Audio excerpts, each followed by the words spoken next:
BFM Business, BFM Patrimoine, la polémique. C'est Guillaume Paul qui nous accompagne pour la polémique ce matin. Bonjour Guillaume. Bonjour mon cher Cédric, bonjour à tous. Cocorico, l'homme et la femme, les plus riches du monde sont français. Ben oui, devinez qui c'est.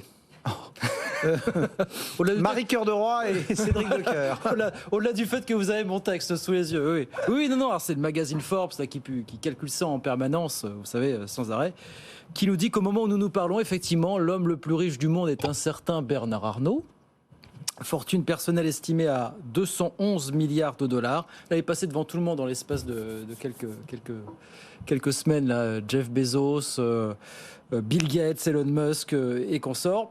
Et la femme la plus riche du monde, c'est Françoise Bettencourt-Meyers, ce qu'on ne présente plus, bien sûr, l'héritière de L'Oréal. 80,5 milliards de dollars d'après le magazine Forbes. Un Français et une Française simultanément numéro 1. Ça n'est, je vous le confirme, jamais arrivé. Bon, on dit en ce moment, pourquoi est-ce qu'on met... Parce que ce sont des fortunes, évidemment, en grande partie, même quasi-totalité, investies en bourse, évidemment. Voilà. Donc, qu'est-ce que fait Forbes ? Forbes calcule en permanence, regarde en permanence les cours de bourse. Regarde les cours de bourse, regarde les taux de change aussi, parce que ça compte effectivement. Et on arrive à avoir une quantification de ces fortunes absolument astronomiques.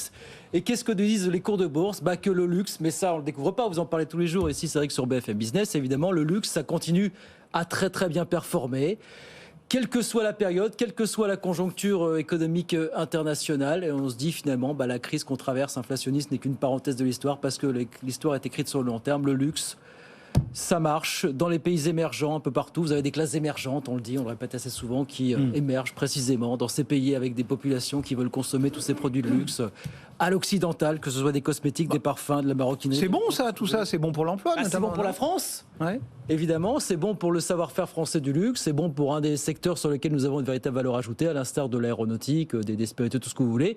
Et puis c'est bon effectivement pour les finances françaises. Oui, c'est bon, donc ce sont plutôt des bonnes nouvelles, on va le prendre comme ça évidemment. Bon, alors on a planté 2 drapeaux français tout en haut du classement. Si on le descend, on en compte combien des milliardaires ?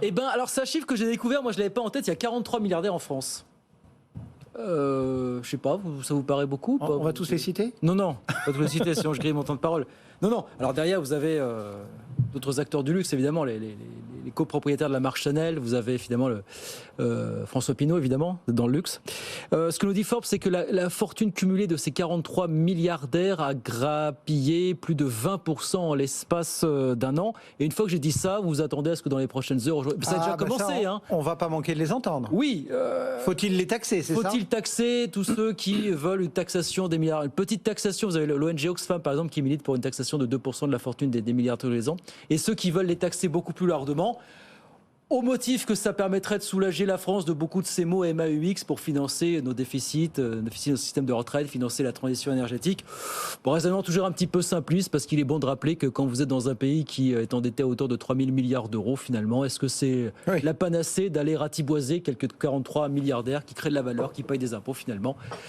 La question est sans doute un petit peu plus compliquée que ça. En tout cas, c'est pas le seul paramètre à prendre en compte, bien évidemment. Guillaume Paul pour la polémique du jour. Merci Guillaume.